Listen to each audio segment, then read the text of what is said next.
चलो, आज का टॉपिक है मटेरियल हैंडलिंग। ठीक है। Material handling is the movement of raw material, finish goods and other material by mechanical and manual method. किसी भी चीज को फिनिश गुड्स हो सकता है, रॉ मटेरियल हो सकता है, या कुछ भी हो सकता है जिसको मैकेनिकल मीन या मैनुअल मीन से किसी एक स्थान से दूसरे स्थान तक ट्रांसपोर्ट किया जाता है, शिफ्ट किया जाता है, उसको मटेरियल हैंडलिंग बोलते हैं।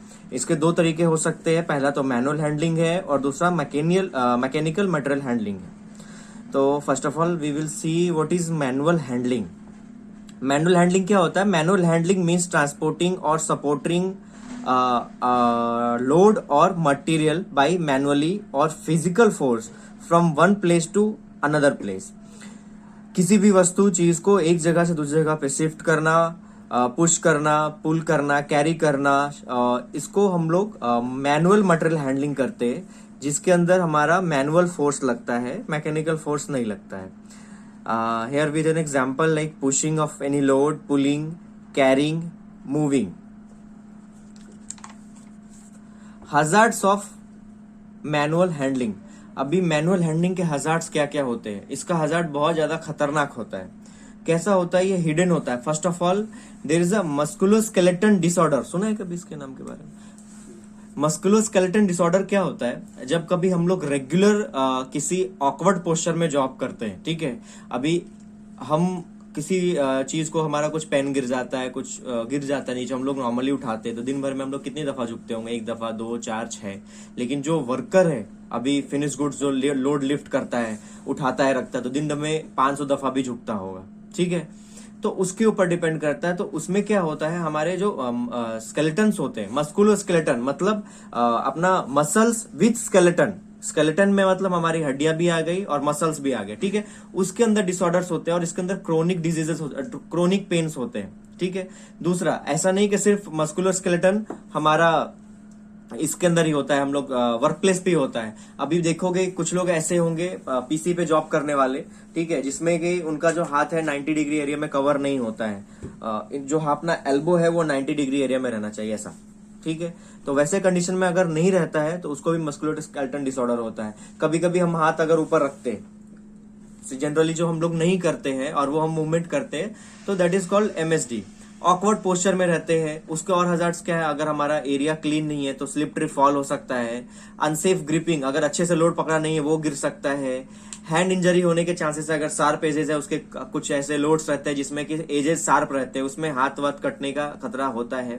और जैसा कि मैंने बताया, क्रोनिक पेन। क्रोनिक पेन कैसा रहता है? अभी ऑकवर्ड पोस्चर में है, रेगुलर सेम पोस्चर में जॉब कर रहे, तो कमर में, हाथ में, गर्दन में ऐसे पेन्स आते हैं। तो इसके प्रिकॉशंस क्या क्या है वो देख लेते हैं एक बार। Make the load smaller, break up the large load into smaller loads. अगर ज्यादा लोड है तो बहुत लोग क्या करते हैं, कभी कभी कम जल्दी काम खत्म करने के चक्कर में एक साथ दो दो लोड उठाते हैं। तो वैसा नहीं करना है। वैसे अपने को ज्यादा लोड है तो उसको ब्रेक कर लेना है 2 लोड में, या फिर किसी का हेल्प ले लेना है।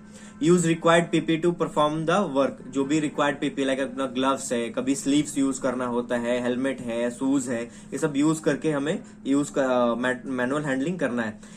Clean work area before start the job. कभी कभी हम लोड उठाते हैं, हमारा आंख हमें दिखता नहीं नीचे जब हमारे हाथ में लोड रहता है, पर नीचे अगर मान लो वायर है, ऐसा स्लिपरी सरफेस है, या फिर वैसा जिसमें हम पैर फंस के गिर सकता है, वैसे कंडीशन में भी हमें इंजरी हो सकती है। तो पहले वो एरिया क्लीन होना चाहिए। सेकेंडली क्या है? Proper illumination required. वहां पे आसपास में प्रॉपर लाइटिंग होनी चाहिए। ग्रिप बराबर हो वैसा लोड लो। अगर नहीं ग्रिप आ रहा है तो ग्रिप लेने की कोशिश करो। शार्प एज है तो पीपीज यूज करो। Use safe handling technique and use mechanical handling. अगर ज्यादा लोड है तो मैकेनिकल हैंडलिंग करेंगे। अभी सेफ हैंडलिंग टेक्निक क्या होता है अपने ऑकवर्ड पोस्चर को कम करने के लिए? सबसे पहले plan and check for danger to yourself or other. Is the destination of your load free from obstruction and within the region? अभी हमारा जो भी लोड्स है हमारा, उसको पहले प्लान करो, हमें कहाँ से उठाना है, कहाँ लेके जाना है। ठीक है। हमारे रास्ते में कोई ऑब्स्ट्रक्शन नहीं होना चाहिए। Now the most important part is check your balance and position. Is the load stable within your weight limit and easy to grip? जो भी हम लोड उठा रहे हैं, आप उसको लोड उठाने के लिए एबल हो, उतना लोड आप कैरी कर सकते हो तो ही उतना लोड उठाओ। एंड उसको बराबर आपका ग्रिप होना चाहिए. When lifting item, use your legs. Do not jerk when lifting. Take load on thigh and abdomen. Keep the movement smooth and take rest if needed. जब कभी भी लोड उठाना है अपने लेग को यूज करना है. मैं आपको आगे पिक्चर दिखाऊंगा. अपने लेग को यूज करना है, ना कि अपने स्पाइन को यूज करना है. मोस्टली जब अभी हम लोड उठाते हैं तो झुकते हैं और उसकी वजह से हमारा स्पाइन यूज होता है और वो बार बार ये होता है, प्रॉब्लम आता है. तो वैसे कंडीशन में मोस्टली हमें बैठना है, लोड के नजदीक जाना है, उसको उठाना है और उसके बाद जो लोड आएगा हमारे थाई के ऊपर आएगा और फिर हमारे एब्डोमेन के ऊपर में आएगा. और अगर आपको लगता है कि थोड़ी रेस्ट की जरूरत है तो पहले रेस्ट लेना है, रेगुलर वर्क नहीं करना है. When moving your load, move from your feet. Do not twist and keep the heaviest part of the load against your body and use required PP. Mostly जब भी हम लोड को उठाते हैं तो अपने पैर को ट्विस्ट नहीं करना है और जैसा मैंने बताया आपको कि अपने स्पाइन को सीधा रखने की कोशिश करना है. और दूसरा क्या करना है, लोड हमारे थाई के ऊपर और एब्डोमेन के ऊपर आएगा, मतलब पेट के ऊपर आएगा. Here with some example. First of all go close to your load. हमें उसके प्रॉपर ग्रिप करके उसको लिफ्ट करना है, उठाना है. यू कैन सी हमारा स्पाइन इधर नीचे नहीं झुक रहा है ना. तो ये राइट पोस्चर है लोड उठाने का. एंड उसके बाद लोड को लिफ्ट करना है और हम वन प्लेस से दूसरे प्लेस पे इसको ट्रांसपोर्ट कर सकते हैं. और हमारा जो वेट है वो थाई के ऊपर जाएगा और एब्डोमिनल मसल्स के ऊपर जाएगा. ओके, तो this is the proper technique for lifting small loads. Now, what is mechanical material handling? Mechanical handling means transporting, shifting loads from one place to another place by mechanical force. अभी plant के अंदर जो heavy loads होते हैं हम लोग बहुत सारे मशीन्स यूज करते हैं, लाइक लिफ्टिंग मशीन है, क्रेन है, हॉइस्ट है, लिफ्ट्स है, फॉकलिफ्ट है, स्टैकर है, कन्वेयर्स है. हम लोग different types of machineries use कर सकते हैं और करते हैं, लेकिन इन सबके साथ सबके हाजार्ड्स और सबके प्रिकॉशंस अलग अलग हो सकते हैं. But today we will discuss about the hazards of forklifts. Hazard of mechanical handling for forklift and hand pallet trucks. Improper operation and use. अगर हम लोग उस forklift को improperly use करेंगे, in that condition it can create the hazards. Excessive load. अभी load का जो SWL है उससे मोस्टली हमें कुछ जो परसेंटेज ऑफ है वो कम ही हमें लिफ्ट करना होता है. लेकिन अगर हम एक्सेसिव लोड यूज करेंगे then it can be also a very big hazard for lifting the loads. Insufficient और करेक्ट मेंटेनेंस अगर प्रॉपर नहीं है, अगर कुछ फॉल्ट है हमारे इक्विपमेंट में, लाइक ब्रेक में इशू है, आपके कुछ गियर्स में इशू है, then it can be also a big hazard.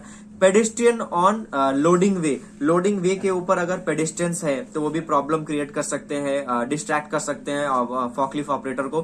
Floor condition हमेशा सही होना चाहिए. ओवरहेड ऑब्स्ट्रक्शन, अगर हेड के ऊपर जब लिफ्ट करते हैं लोड और उधर कहीं कुछ ऑब्स्ट्रक्शन है तो लोड आपका जो ओवरटर्न हो सकता है फॉकलिफ्ट हमारा. ब्लाइंड स्पॉट, जब कभी फॉकलिफ्ट ऑपरेट करता है ऑपरेटर तो उसके जो चेचिस के आपके ये ऊपर के जो चार ये रहते हैं, पोल रहते हैं, वहां से उसका विजन बिल्कुल ऑब्स्ट्रक्ट हो जाता है. अगर सामने में कोई इंसान भी खड़ा है तो बिल्कुल दिखाई नहीं देगा. नाउ ऑब्स्ट्रक्ट विजन, अगर सामने कुछ वैसा मटेरियल रखा है जिससे उसको आगे नहीं दिख रहा है.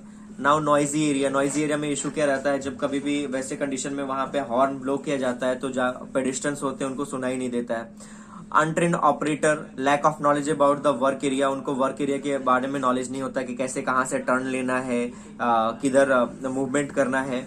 Then this is also be a big problem while operating a forklift. Over speeding, speed should be at 10 km/h inside the factory premises. और अगर उससे ज्यादा है, ओवर स्पीडिंग है, तो it can also create a hazard. और the most important that is unsecured loads. अगर load बंधे हुए नहीं है, कहीं किसी चीज से बांधा नहीं है हमें, तो लोड कभी कभी लिफ्टिंग के टाइम पे मोस्टली ये कोलैप्स हो सकता है जिसकी वजह से किसी को चोट लग सकती है. And it can also be a big hazard while carrying the load or shifting from one place to another place. Now we will discuss about the precaution of hazards.